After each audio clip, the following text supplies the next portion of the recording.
आपण सत्कार समारोह घेऊ। सचिन खोले साहेब गट विकास अधिकारी यांचा सत्कार ग्रामपंचायत सरपंच जाधव यांच्या करावा निघत आहे।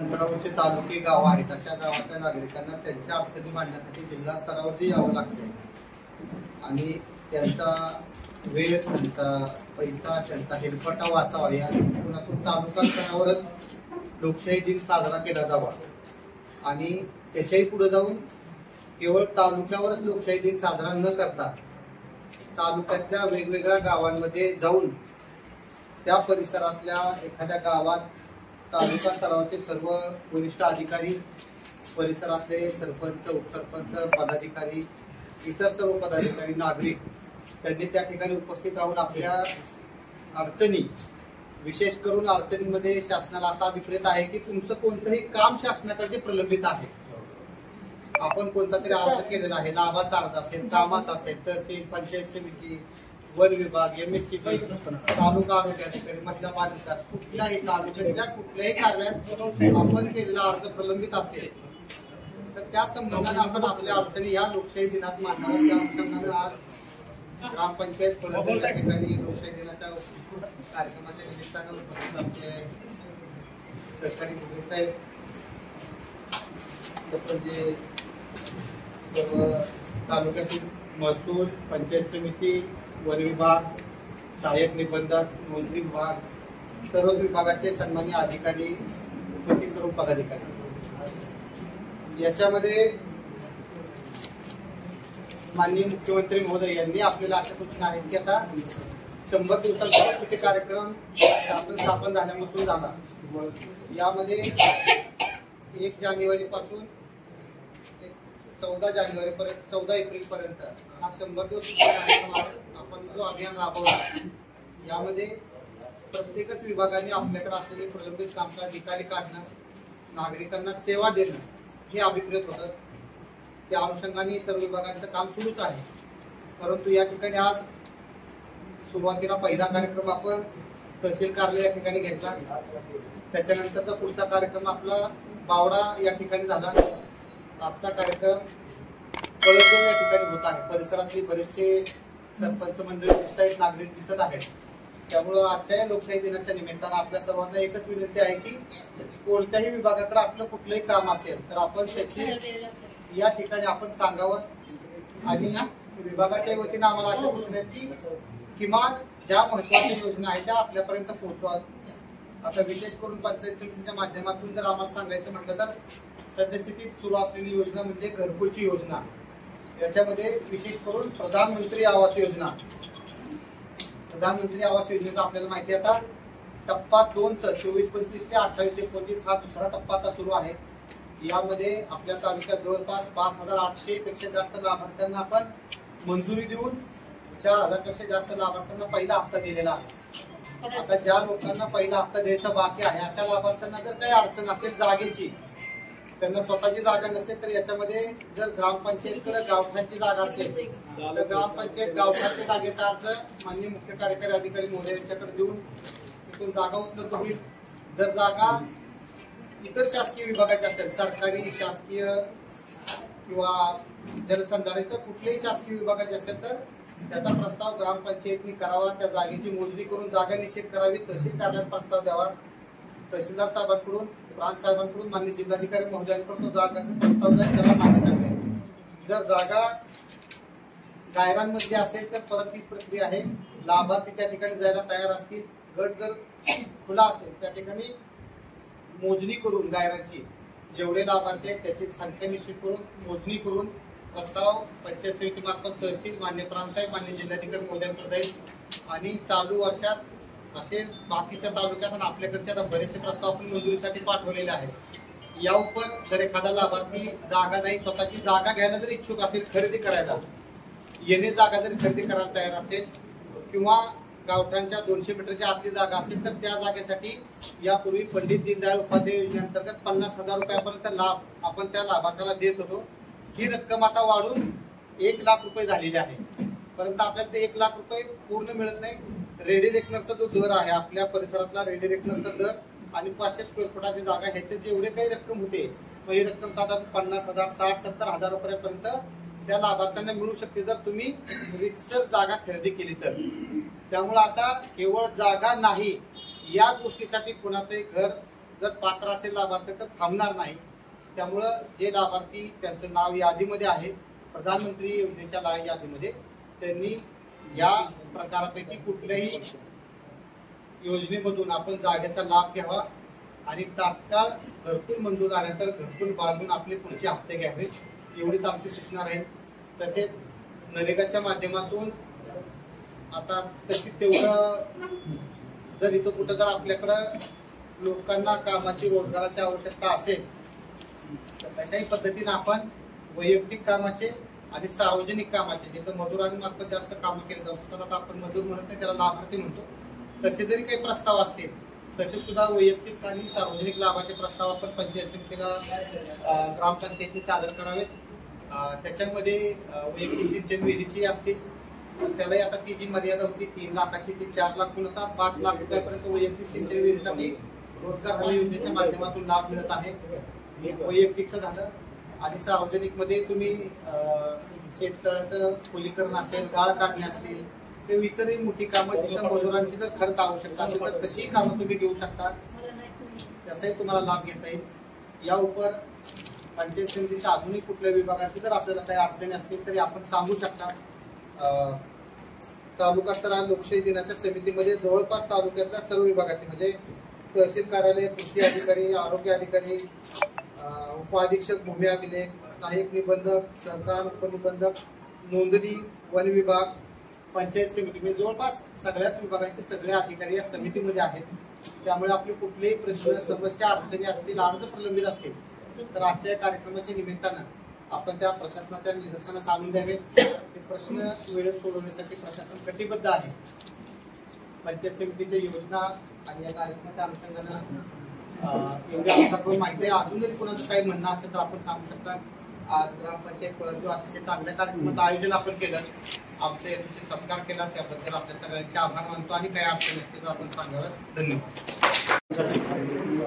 शासकीय निर्णयानुसार जो उपक्रम राबवलेला आहे त्या उपक्रमाच्या निमित्तानं तालुक्याच्या सर्व विभागाचे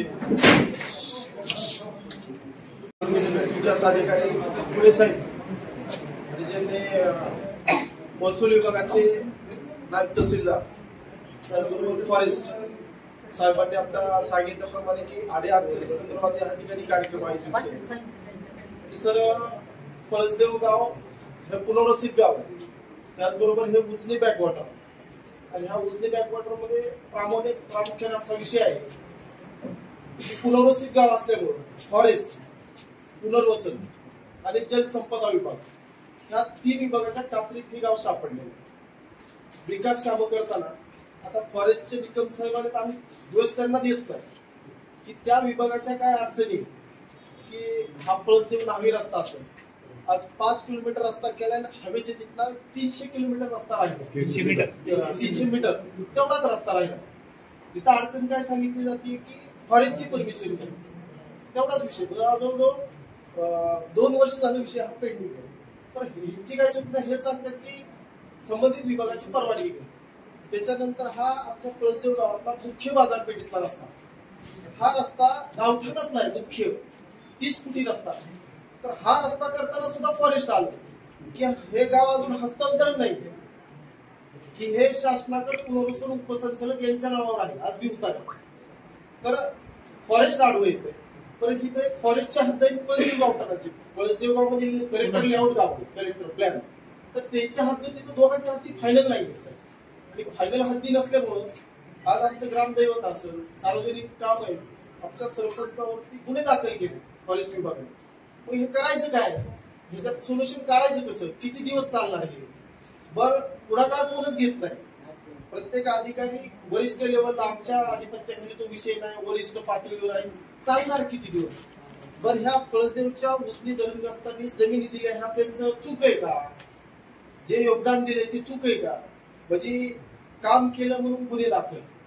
बर काम विकासाचं काम आणलं, पैसे स्थगित राहतात. आज कितीतरी पैसे पंचायतीच्या अकाउंटला पडू नयेत, काम करता येत नाही का? तर फॉरेस्टची अडचण.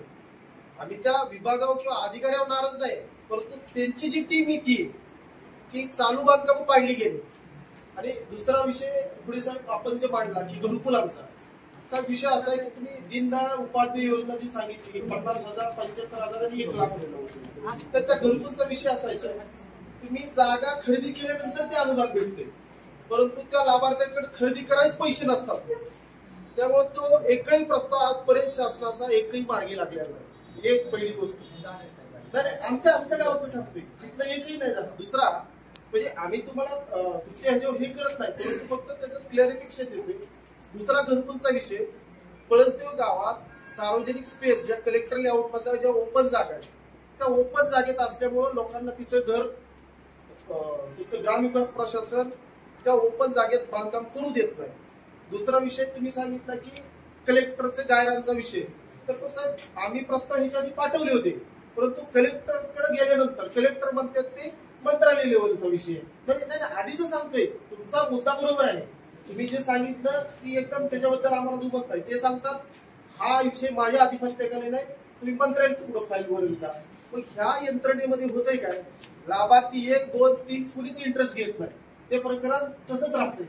आणि जे लाभार्थ्यांचा इच्छा जी असते की माझ्या तिथं जी मी अतिक्रमण करून राहतोय मला तिथं घर भेटलं पाहिजे, त्याचं इतर ठिकाणी जायचं इच्छा नसते. तर ह्या केसमध्ये मी पुढे साहेबांनाच विनंती करेन की तुम्ही भुसली बॅकवॉटर इंदापूर तालुका एक ड्रेन प्रोजेक्ट म्हणून तुम्ही स्वतः अधिकारी म्हणून त्यात उतरा, आणि जे काय लोकांना जागा नाही असा ड्रेन प्रोजेक्ट म्हणून तुम्ही स्वतः हातात घेऊन अशा प्रत्येक ग्रामपंचायतच्या सरपंचांना गायला नाही आता बी, तर त्यातला एक्वायरेशन करून कलेक्टरांना विनंती करून तुमच्या लेवलला करून तुमच्या कारकिर्दीतला घरकुल ड्रीम प्रोजेक्ट म्हणून तुम्ही सक्सेस करावा ह्या नागरिकांसाठी, अशी मी ती एक विनंती करतो. आणि दुसरी विनंती की फॉरेस्ट आणि आम्ही आमच्या गावाचं किती आणि फॉरेस्टचं किती हे आम्हाला एकदा काहीतरी करून द्या. आम्ही करायला गेलो की हे आडवे येतात आणि ती करायला गेली की आम्ही आडवं जातो. हे असं भांडण किती दिवस चालणार? म्हणजे हे विभागाचं भांडण आहे. बरं आम्ही पुनर्वसित असल्यामुळं जर सोलापूरला ह्याला आम्हाला जमिनी घ्यायच्या म्हटल्या, आम्हाला तिथं एजंट शिवाय पर्याय राहत नाही, तिथली लोक दादागिरी करतात. आज आमच्या गावची लोक प्लॉटची शिल्लक आहे. आता बघितलं आम्ही एक जण आलाय आमच्या इथं, आता कालच मीटिंग मध्ये ठराव झाला ग्रामसेवक मासिक मीटिंग, तर आमच्या गावचे प्लॉट शिल्लक आहे, लोक धर्मग्रस्त शिल्लक आहे मागणी करायची, पण ते खानोटेच्या गावचा लोकांना हित अलाउड केलं सर प्लॉट. म्हणजे आमचे अजून बाकी आहेत पळसदेवकर, आमची संपली नसतानाच खानोटेचे गाव हित अलाउड करायला लागलं शासन. तर हे कुठेतरी थांबलं पाहिजे. आमचा पुरवठा आधी कम्प्लीट तुम्ही करावा, हे तुम्ही वरिष्ठ शासन स्तरावर कळवावं. आज तहसीलदार साहेब आले नसतील, गावकर साहेब आले नसतील, पण आमच्या ह्या भावना तुम्ही जरूर वरती पोहोचवूयात. आणि दुसरी प्रामुख्याने मागणी की 2021 साली राज्याचे नगरविकास मंत्री एकनाथ शिंदे साहेब होते, आणि जसं उजनी प्रकल्पग्रस्त प्रोजेक्ट आहे तसा पालघर जिल्ह्यामध्ये पालघरमध्ये धरण होतं, तिथं असंच प्रकल्पग्रस्त लोकांनी सार्वजनिक जागेवरती अतिक्रमण केली राहण्यासाठी. तर तो एकनाथराव शिंदे साहेबांनी नगरविकास मंत्री असताना त्या लोकांच्या मागणी खतर अतिक्रमण केलेली जागा शासन स्पेशल स्पेस म्हणून ती सर्व अतिक्रमण कायम केली, 2021 ला कायम केली, आणि त्या लोकांचं रहिवासाचं अतिक्रमण कायम करून त्या लोकांना उतारे स्वतःच्या नावावर करून दिले. तर तसं सुद्धा आमच्या पळसदेव पुनर्वसित गावठाणातल्या लोकांनी ज्या काही शासकीय जागेवर, फॉरेस्टच्या जागेवर, सर्व प्रकारच्या शासकीय जागेवर जी काय राहण्यासाठी अतिक्रमण केलेली ती सर्व अतिक्रमण कायम करावेत, त्यांना मालकी हक्क द्यावेत. उद्या घर बांधण्यासाठी, लोन काढण्यासाठी, एज्युकेशन लोनसाठी शासनाने ह्याच्यात त्यांचा मालकी फक्त पुनर्वसन म्हणून आम्ही आमच्या दुसऱ्या गावासाठी आमचा अधिकार फक्त पुनर्वसन म्हणून आमचं योगदान आहे. तर ह्या विनंतीचा मान करून ह्या अतिक्रमणग्रस्त लोकांचा नाव उतारे करून द्यावेत, आणि फॉरेस्ट आणि आमचा हा विषय तुम्ही वरिष्ठ स्तरावर कळवा, जिल्हाधिकारी स्तरावर, त्याच्या पुढे पण कोणता अधिकारी स्तर असेल त्याच्यावर जातीने तुम्ही लक्ष घालून ह्या विषयात मार्गक्रम प्रथम क्रमांक हा उजनी प्रकल्पग्रस्तांना द्यावा, त्या अशी मी सर्वांच्या व्यक्तीने विनंती करतो.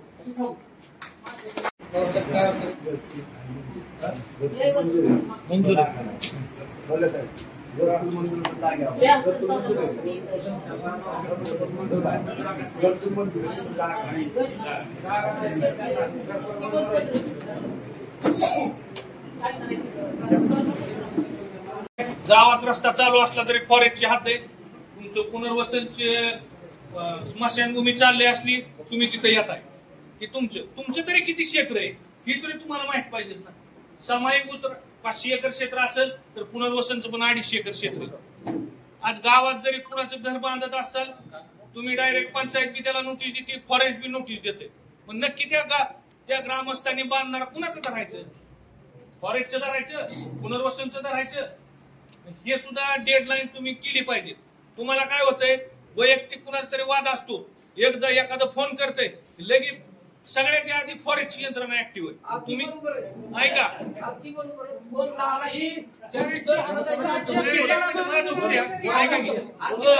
आम्ही तुम्हाला दोष देत नाही, तुमच्याकडे बी कागद पाहिजे.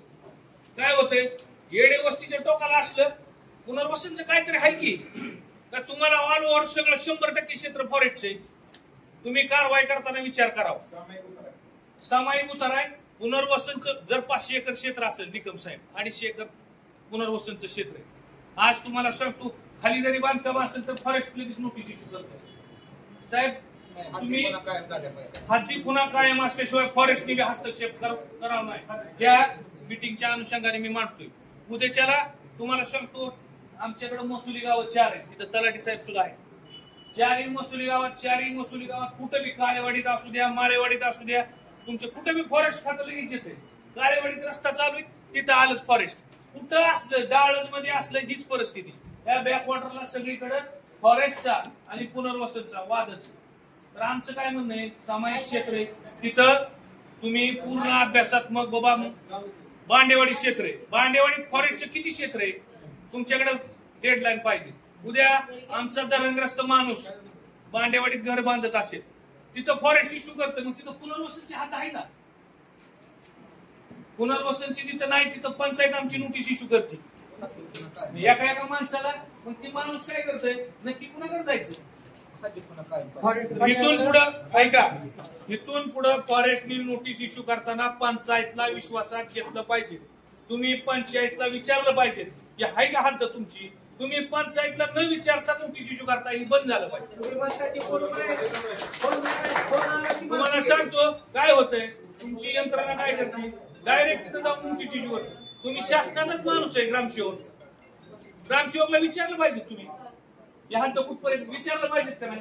भाऊसाहेब 1 मिनिट, इतक्या नोटीस इश्यू झाल्या पळसदेव मध्ये तुम्हाला विचारलं का फॉरेस्ट खात्याने?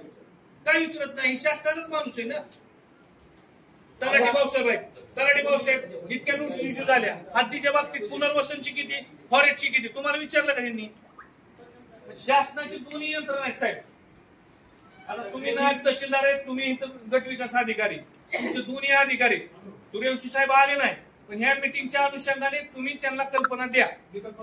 हा, आमचं म्हणणं काय आहे, शासनाची माणसांना तुम्ही विचारा, ग्रामसेवकला नोटीस करताना विचारा, तलाठी भाऊसाहेबाला रानातला असेल तर तिथं विचारा. ह्या न विचारल्यामुळं काय होतंय, सगळं क्षेत्र 100% फॉरेस्टचे असं दिसलं जाते. ग्रामस्थ म्हणून सांगतोय. आणि आमची ह्या मिटिंगच्या दखल घ्यावी साहेब. संबंधितांना सूर्यवंशी साहेबांना तुम्ही बोलावं, तहसीलदार साहेबांना सुद्धा तुम्ही सांगा. शेवटी शासनाच्या 3 यंत्रणा पॅरलल काम करतात.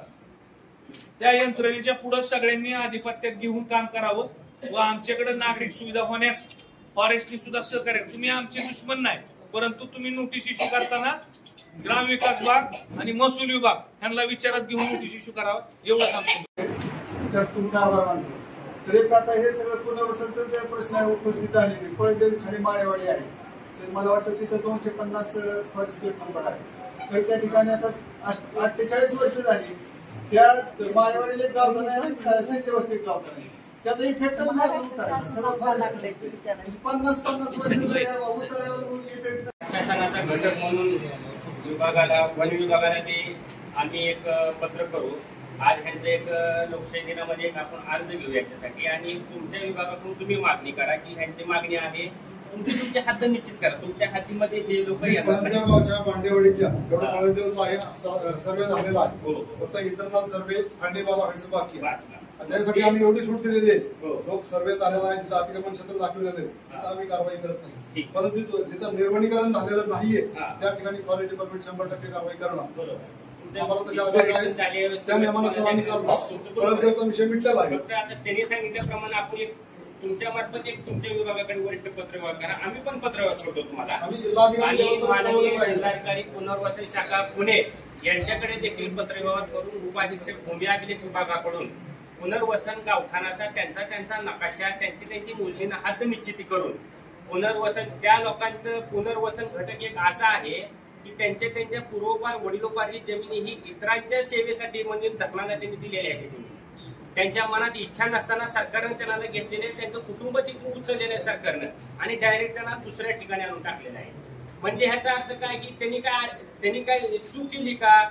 त्यांनी त्यांच्या जमिनी दिल्या म्हणून आज करोडो लोकांना पाण्याची सोय झालेली आहे. त्यामुळं एक सरकारचं एक देखील ही आहे नियोजन आहे की सर्वात प्रथम प्राधान्य पुनर्वसन लोकांसाठी त्यांनी देण्याचा नियम आहे सरकारचा. त्यानुसार आम्ही देखील पत्रव्यवहार करतो आणि जी 100 दिवसाचा जो शासनानं ह्या दिवसामध्ये प्रथम प्राधान्याने काय काय कामं करा असं सूचना दिलेल्या आहेत, तर त्या कामामध्ये आपण ही एक काम दाखवू. त्याच्यामध्ये तुमच्या विभागाकडे आम्ही रिक्वेस्ट म्हणून पत्रव्यवहार करू. तुम्ही तुमच्या वरिष्ठ विभागाला पत्रव्यवहार करा की आपल्या जे काय फॉरेस्ट विभागाचा जी गट आहे त्यांचा गट आणि पुनर्वसनवाल्याचा गट एकत्र गट आहे. सामायिकात असल्यामुळे ह्यांची हद्द कुठं आहे, ह्यांची हद्द कुठं आहे ही तुमचा ताळमेळ नसल्यामुळे सतत वादविवाद होतात आणि ह्यांचं जे प्रगतशील म्हणजे विकास कामाची जी कामं करण्यासाठी हे धडपड करतात, ह्या विकास कामाला त्या कारणामुळे फुटी बसते, त्या कामाला अडथळा निर्माण होतो. त्यामुळं आपण तुम्ही म्हटल्याप्रमाणे फाळणी बारा उतारा उपाधीक्षक भूमी अभिलेख विभागाकडून ती फाळणी नकाशा करून तुमचा स्वतंत्र 7/12 उतारा पुनर्वसनवाल्यांचा जो आहे त्यांचा स्वतंत्र 7/12 उतारा करू, जेणेकरून त्या स्वतंत्र हद्द निश्चित झाल्यानंतर ह्या पुनर्वसनवाल्या लाभार्थ्यांना प्रकल्पग्रस्तांना त्यांच्या जी काय सुख सुविधा त्याच्यातून तयार करायच्यात निर्माण करायच्यात त्यांनी ती विकास कामं त्याच्यामध्ये करू शकतील. आणि फॉरेस्टवाल्यांच्या ह्याच्याकडे तक्रार आली तर तुमच्या हद्दीमध्ये जर नसेल कोण व्यक्ती तर त्याच्याबद्दल तुम्हाला बी त्यांना नोटीस काढायचा अथवा त्यांचं जी काय विकास काम करायला लागले त्याला अडथळा निर्माण करायचा प्रश्न उद्भवणार नाही. तर आज रोजी वन विभागाचं झालं, मग ह्यांनी सांगितल्याप्रमाणे ह्या ठिकाणी गावठाण आहे, ह्या ठिकाणी पुनर्वसनवाल्यांची वस्ती आहे, त्या ठिकाणी येण्या जाण्यासाठी रस्त्याची गरज आहे. तर सरकारनं सद्यस्थितीमध्ये एक विशेष बाब म्हणून सांगितलेलं आहे सर्व ठिकाणी की पाणंद रस्ते अशा वेगवेगळे रस्ते ह्याच्यासाठी कार्यकारी अभियंता यांच्याकडून देखील शासन त्याला अनुदान देण्याचा प्रयत्न करत आहे. तर त्या बाबतीत देखील तुमची हद्द निश्चित झाल्यानंतर जे काही 300 मीटर कुठल्या ठिकाणचा रस्ता राहिलेला आहे तर त्याच्यामध्ये जरी तुमच्या हद्दीत आल्या तरी आमच्या प्रशासनाची रिक्वेस्ट म्हणून तुम्ही देखील तुमच्या वरिष्ठ विभागाकडे असा पत्रव्यवहार करावा की जेणेकरून हे 300 मीटर राहिलेल्या कामामध्ये तुमच्या वरिष्ठांनी जर तुम्हाला परवानगी दिली तर तुम्ही देखील तुमच्या अधिकाराचा गैरवापर केला असा अर्थ होणार नाही. आणि संदर्भ ठिकाणचा प्रस्ताव दाखल केलेला आहे, जे काम थांबवलेलं आहे माळवाडीचं असेल शेलनपट्ट्यातलं असेल इथं सिद्धी व्यवस्थित काम झालेलं आहे आणि तिथे लागत असलेलं सुद्धा आणि संबंधिताला सांगितलेलं आहे. आमच्याकडे कायदा असा 1980च्या कायद्यानुसार जोपर्यंत एनओसी घेत नाही तोपर्यंत काम करता येत नाही. आम्ही कुठलंही विकासाचं काम करायचं असेल तर फॉरेस्ट डिपार्टमेंटची एनओसी घेऊनच अगोदर परत निधी टाकला पाहिजे. अगोदर निधी मंजूर होतो त्यानंतर काम थांबवलं जातं तोपर्यंत निधी तो दुसरीकडे टाकला जातो, विकासाचं काम राहून जातं. सर्वप्रथम त्यांचं म्हणण्याप्रमाणे त्यांची बी मान्यता तुम्ही घेत जावा जेणेकरून अडचण राहणार नाही. दुसरी गोष्ट आपल्या गाववाल्यांच्या सांगण्यावरून आणि सगळ्यांच्या एकमेकांच्या आता सांगितलेल्या गोष्टीवरून हे जाणवतंय की आपला हिस्साला पळदेवचा जो भाग आहे पुनर्वसन गावठाणांचा भाग आहे, पुनर्वसनचे सर्रास 80 ते 90% म्हटल्याप्रमाणे प्रकल्पग्रस्त लोक या ठिकाणी आहेत. तर मग सरांनी सांगितल्याप्रमाणे आणि तलाठी पावसाने कुठला दाखला दिला नाही तर शासनाने तुमच्यासाठी एक सुविधा केलेली आहे की असे दाखले कुणाकडे मागण्याची गरज तुम्हाला पडू नये म्हणून स्वघोषणापत्र तुमच्या तुम्ही स्वतः करा. तुमचे शैक्षणिक प्रयोजनासाठी असेल किंवा शासकीय कुठल्या कामासाठी असेल तर अशा स्वरूपातील स्वघोषणापत्र केलेलं तुमचं ग्रहित करून कोणतेही लाभ तुम्हाला द्यायचे असतील तर ते लाभ प्रशासन म्हणून तुम्हाला देणार आहे. दुसरी गोष्ट, आज रोजी आपल्या हे काय मागण्या आहेत आणि जर एखादी नवीन मागणी मात्र सार्वजनिक प्रयोजनाची असेल तर ती देखील तुम्ही अशी मागणी करा, जेणेकरून आमच्या कायद्यात जरी नसेल तर आम्ही तुमचा अर्ज आलेला आहे म्हणून आमचे वरिष्ठ पातळीकडचं शासन विभाग आहे त्यांच्याकडे आम्ही त्याचा प्रस्ताव पाठवू आणि त्या प्रस्तावाचा थोडा पाठपुरावा करत राहू, जेणेकरून ही कुठलीही नागरिकांची वैयक्तिक कुठली गोष्ट नाही, ही सार्वजनिक प्रयोजनाच्या मागण्या आहेत सगळ्या. आणि प्रशासन म्हणून एक शासनाचं सुद्धा हे आहे की जनतेला सेवा देण्यासाठीच आपण प्रशासन नेमून दिलेलं आहे किंवा निवडून दिलेलं आहे. तर त्यांनी देखील आपल्या ह्या मागण्या मान्य केल्याच पाहिजे अशा स्वरूपातून आपण सर्वांचे एक विनंतीवरून आणि सार्वजनिक प्रयोजनासाठी वरिष्ठ स्तरावर आम्ही देखील त्याचे प्रस्ताव पाठवू आणि त्या प्रस्तावाचा पाठपुरावा करून आपल्या मागण्या ज्या आहेत मान्य शासनाकडून करून घेऊ आणि वेगवेगळे लाभ जे आहेत आपल्या सर्व जनतेपर्यंत आणण्याचा आपण प्रयत्न करू. तसेच जे ज्येष्ठ नागरिक असतात अथवा काही विधवा महिला असतात, विधवा महिलांच्या बाबतीमध्ये त्यांचे लहान मुलं असतात तर वय वर्ष 18 वयोगटापर्यंत त्यांचे जे शिक्षण जे आहे शिक्षणासाठी वगैरे त्यांना एक थोडं मदत म्हणून शासनातर्फे जे काय थोडं अनुदान म्हणून त्यांना मासिक स्वरूपात काय पेमेंट देतंय अशा देखील काही गोष्टीसाठी आपल्या गावामध्ये तसेच पण लाभार्थी असतील तर त्यांना ज्यांनी लाभार्थी पात्र असून देखील कुठला लाभ भेटत नसेल तर त्यांनी देखील आपल्या संजय गांधी श्रावणबाळ योजना जो आहे त्याच्यामध्ये आपल्याकडे आपले अर्ज करावेत आणि शक्यतो तलाठी बांधवांना देखील विनंती आहे काय की खरोखर त्यांच्याकडे जमीन जुमला काही नाही, मात्र 21,000ची एक अट असते आणि 21,000च्या ह्याच्यात दाखला देण्यासाठी टाळाटाळ केली जाते. अपवादात्मक गोष्टीमध्ये एखादा मुलगा असतो तो देखील त्याचा उदरनिर्वाह भागवण्यासाठी गाव सोडून परगावी शहराच्या ठिकाणी गेलेला असतो, मात्र तलाठी लोक काय करतात की अपवादात्मक ठिकाणी त्याचा मुलगा आहे त्याच्यामुळे त्याला दाखला देतात. जी खरोखर गरजेचं आहे तुम्ही आडवा त्याला नका, गावातच त्याची 2 मुलं असतील त्या ठिकाणी तुम्ही हे म्हणा पण त्यांच्या नाव जमीन जुमला असेल त्या ठिकाणी, परंतु ज्याच्याकडे जमीन नाही काय नाही असेल तर जमीन अर्धा एकर जमीन आहे अशा गोष्टीने त्यांचं काय. आणि आपण बघतो शेतकऱ्यांवर कसा प्रकोप आहे, एक तर निसर्गाचा प्रकोप आहे, दुसरी गोष्ट आपल्या महाराष्ट्र राज्यामध्ये शेतकऱ्यांच्या पिकांना खरा योग्य तो भाव मिळत नाही स्पर्धांमुळे, त्यामुळं शेतकऱ्यावर उपासमारीची वेळ यायला लागलेली आहे. अशा गोष्टींमध्ये आपण ही जी काय ज्येष्ठ नागरिक असतील म्हणा, विधवा महिला असतील म्हणा, अशावर एकतर त्यांचा सांभाळ करणार कोण नसतो, त्यामुळे तुम्ही तात्पुरत्या स्वरूपात थोड्या गोष्टीकडे दुर्लक्ष करा, मात्र तुमच्या हातून देखील अशा लाभार्थ्यांना लाभ दिला जावा म्हणून थोडं तुम्ही देखील त्यांना सहकार्याची पावना आवश्यक असणारे दाखले थोडं हे करावं. मात्र ज्यांच्याकडे सगळंच आहे आणि तरी देखील उत्पन्नाचा दाखला तुम्हाला कमीचा मागायला आले असतील त्यांच्याकडे असेल तर तुम्ही देऊ नका, हे आनंदाने मी सांगतो तुम्हाला. मात्र खरोखरच त्यांच्याकडे नसेल तर थोड्या क्षुल्लक कारणासाठी आपण आपलं कर्तव्य द्यायची त्यांना सेवा त्या टाळाटाळ होणार नाही अशी सर्वांनी दक्षता घ्यावी.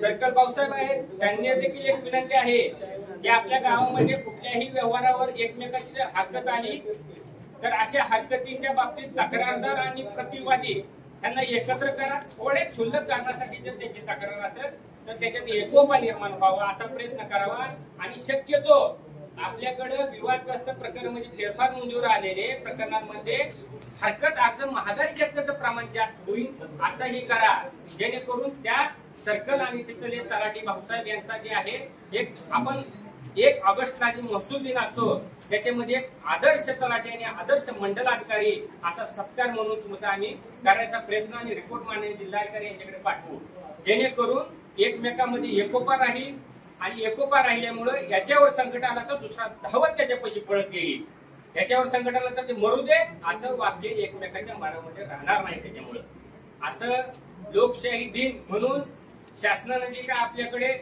सरांनी मला सांगितल्याप्रमाणे नागरिकांना वेगवेगळ्या कार्यालयाकडे जात बसायची गरज पडू नये म्हणून शासनच आपल्या दारी आलेलं आहे.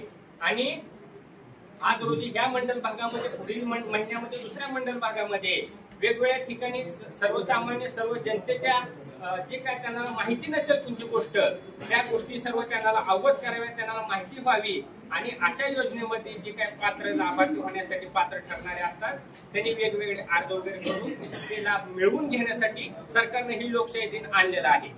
तर याच्यामध्ये आपल्या कार्यालयाकडे असो कुण्याही विभागाच्या कार्यालयाकडे असो आपल्या तालुक्यातल्या आणि या कार्यालयाच्या आमच्या अखत्यारीतील जर नसेल आणि वरिष्ठ कार्यालयाकरता जरी असेल तर तुम्ही लोकशाही दिनामध्ये तो अर्ज आमच्याकडे देऊ शकतात. तर आमच्या कार्यालयाची जरी निगडीत नसला तरी अर्ज आल्यानंतर आम्ही तो अर्ज विनंतीपर पत्रव्यवहार वरिष्ठ कार्यालयाला पाठवणं आवश्यक आहे.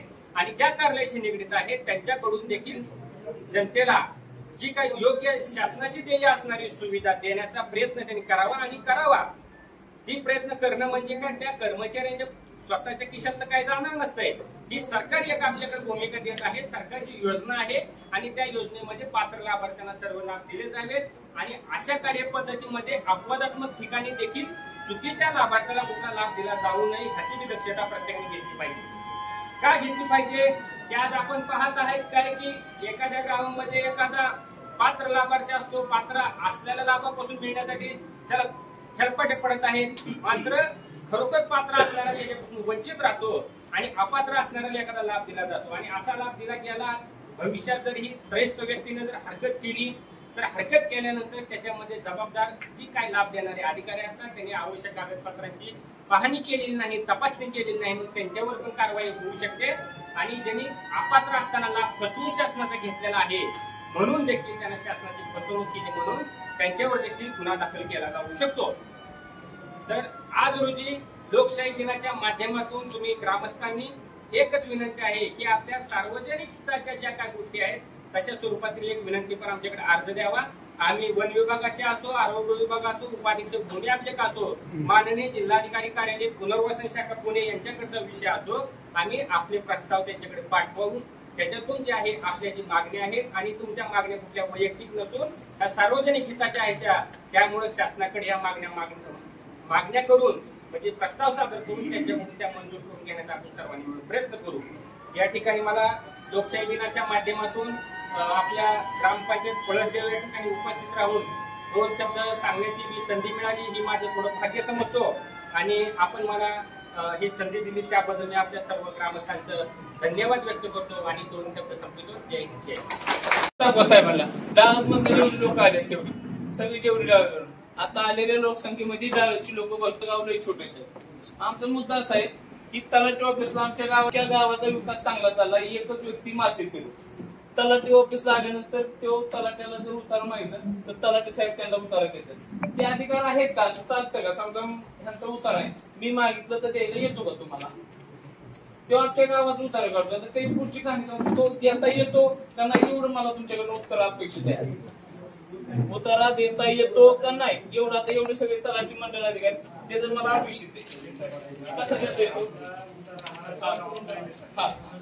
मी ऑनलाईनचा विषय नाही काढणार आहोत, तुमच्या तलाठी ऑफिस मधून तुम्हाला देता येतो का? मागणी म्हणजे कशी मागणी करायची?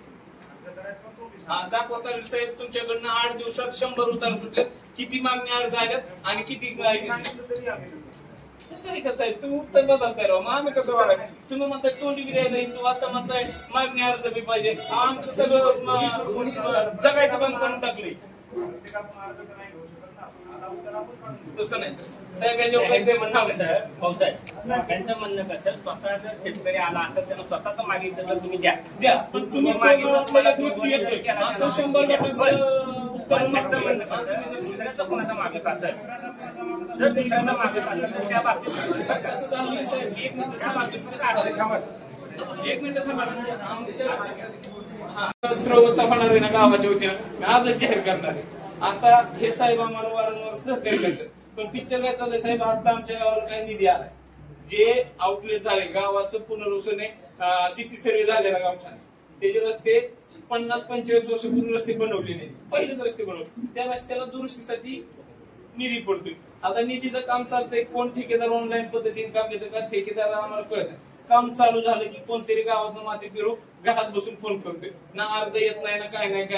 ती साहेब संबंधित खातं येते की रस्ता काम बंद करा. ठीक आहे, रस्त्याचं काम बंद केलं. विकास गावात काय करायचं आम्हाला अजून करा. आमचं 40 वर्ष झालं, मी स्वतः 10 वर्ष झालं वन खात्याला अर्ज देतोय. माझ्या घरी पोचच एवढे झालेत आता की मला हद्दी फिक्स करून द्या, हद्दी फिक्स करून द्या. वन खात्याला किती अर्ज डायरेक्ट परवा दिवशी मी वन खात्याच्या हातीस पुढे फिटून देणार आहे. त्यांनी जर नाही ना दिलं परवा दिवशीच बघा संतोष थांबा ना. थांबा 2 मिनिटं. आज 2 मिनिटं. 2020 साली वन मंत्र्यांनी गुन्हा दाखल केला. हो काही सगळे मेंबर लोक आम्ही बरोबर आहे. आम्ही सौरभराव अध्यक्ष सौरभ साहेबांना भेटलो. हाती फिक्स करा पुनर्वसन आणि वन खातं त्याच्यावरती साहेब 2020 पासून काही झालेलं नाही. सगळा विकास कामाचा खोळंबा झाला. ह्या बॅकवॉटरला जे कोणते गाव आहेत ती तुम्ही सांगितलं ना. पण मुद्दा असा आहे बरं का नाही आज जबाबदार अधिकारी म्हणून डीएफओ इथं आरएफओच पाहिजे होते. जे काय नसा एका गावाचा प्रश्न आहेत ना हे हवालदार आहेत. हवालदाराचा काही विषय सगळा येत नाही. त्यांना अधिकारी तेवढे आज जबाबदार म्हणून साहेब तुम्ही आलात अधिकारी संबंधित पाहिजे का नाही का त्यांनी सरकारवर भागवत चाललं असतं. तुम्ही जी वापरलेला शब्द आम्हाला खास पटला 100%. आम्ही आज काही असू द्या आम्ही काय येडे का सोलापूरवाल्यांना आम्हाला चिमणी मिळ्या कडूशिवाय बोलत नाही लोक. आम्हाला ह्या बर्नेमामाची इथं 6 2 मिनिटं बोलून द्या. 6 केरपीओ होत्या. एका एका 1600 रुपये देण्याची कपडे होती. त्यावेळेस मी तिथं बसलो होतो. मी म्हणलं साहेब ही भामटी आपले जमिनी पाण्यात गेलेत. आमच्या बायकाच्या गायात काळ्या पुतीत पिवळा मनी राहिला नाही. आम्ही मोलमजुरी करून जगतो. ह्यांच्या घरी जीसीबी ह्यांच्या बाया वाचल्या सोन्याला नेली आमच्या जीवावर. म्हणजे जे जेव्हा उड्या त्याच्या नाकात काढ्या. आमचं धरणात जमिनी गेल्या. आणि शुक्रून उजनी धरणाचा एक बाच्या वेगळाच धरण रस्त्याचा एक बाच्या वेगळाच पुनर्वास म्हणा तिकडून पानशेरवाल्याचा काय कुकडीवाल्याचा त्यांचा एक वेगळं. म्हणजे ह्या तिघाच्या कात्रीत आम्ही घालवलं. यांची बंद्या नाही. आता साहेब विषय काय झालाय खालनं आमच्या गावठाणाला चिपकून आलं वन खातं. वरनं नॅशनल हायवे गेलाय मध्ये गावठाण. आम्हाला एक विनंती मी साहेबांना नाव ठेवत आम्हाला महिना द्यावा 2 महिने द्यावा. आमचं 30 हेक्टर क्षेत्र आम्हाला मोजणं हाद्यात फिक्स करू द्या एवढीच विनंती. आमच्या जी गावात काय अतिक्रमण तुमच्या खात्यात झाले ना माझ्या सकाळ कुणाचा असू द्या त्याच्यावर परवा दिवशी जीसीबी फिरवा. पण तुमचं जे आमच्या गावठाणात अतिक्रमण आहे तुम्ही जी 40 वर्ष ते आमचं गाव लुटले त्याचं काय जबाबदारी.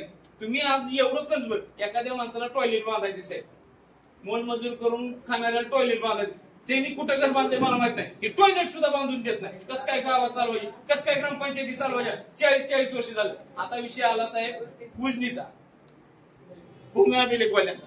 साहेब आमच्या गावात आम्हाला जमिनीची जाऊन उजनीत जाऊन रस्त्याच्या नदीच्या कडाला 1 एकर 2 एकर असं उतारं लोकांचं राहिलं.